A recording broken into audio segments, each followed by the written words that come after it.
Thank you, and terima kasih banyak, Pak. Selamat datang di America. We're very happy you're with us. Thank you very much. My question relates to infrastructure and public-private partnerships.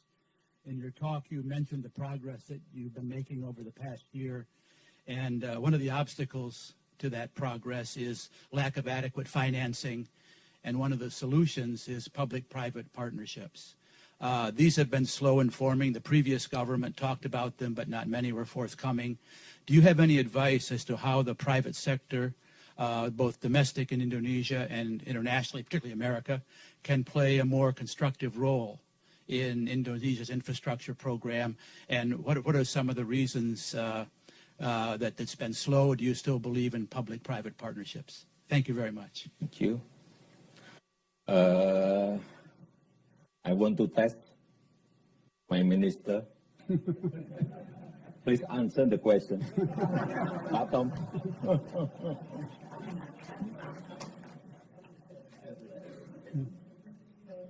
But don't speak longer than my speech. Thank you, Mr. President, Mr. Talbot, Congressman Sherman, ladies and gentlemen. So, Jim, I think the answer is very much that we absolutely believe in public-private partnership. I think, as the President pointed out, it's only been 1 year.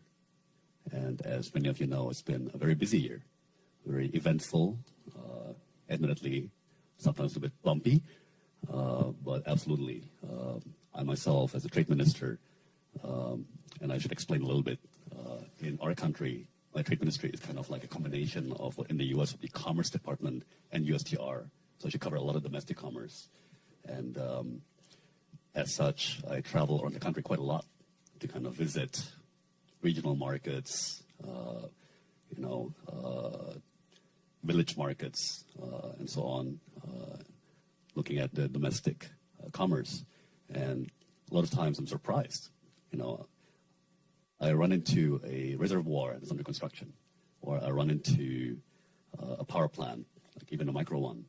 And the point I'm getting to is basically that I was personally quite surprised, pleasantly surprised by the progress being made on the infrastructure program. It's probably something that we're not conveying much or sufficiently, but really I was quite surprised. I think the reservoirs in particular, there's 16 under construction right now, 65 in total in President Jokowi's program, and just one got switched on a couple of weeks ago in Jati Gede. Is going to irrigate 90,000 hectares of rice paddy. And as many of you might be aware, without irrigation, rice paddy can only be harvested once a year. With irrigation, it can be harvested twice a year, right? So, another one in West Java also, like the Jati Gede, was under construction from Korean contractors. And I saw on the billboard, it's actually a PPP, seems like, between the government of Indonesia and the Korea Exim Bank. So if Congressman Sherman has some positive news about the reactivation of the U.S. Exim Bank, to me, that's very exciting news. And also you explain about the power plant in Batang. This is also yes. PPP.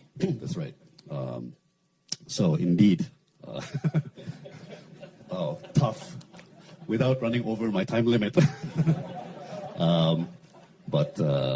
Yes, so Batang Power Station is a PPP.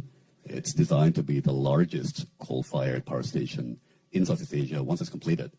And some of the principals are actually here with us. So perhaps after the event you can discuss with them. But again, it was a project that was stuck for many, many years. And once again, President Jokowi's specialty, things which people say are impossible. Like he just gets in there, hands-on, into the field, and lo and behold, it can be done. So, and that's a huge PPP actually. I think it's more than $3 or $4 billion. But as the president always says, these things take time. They take a process. But personally, many of you know I come from a finance background, so I'm very much a numbers guy. Okay.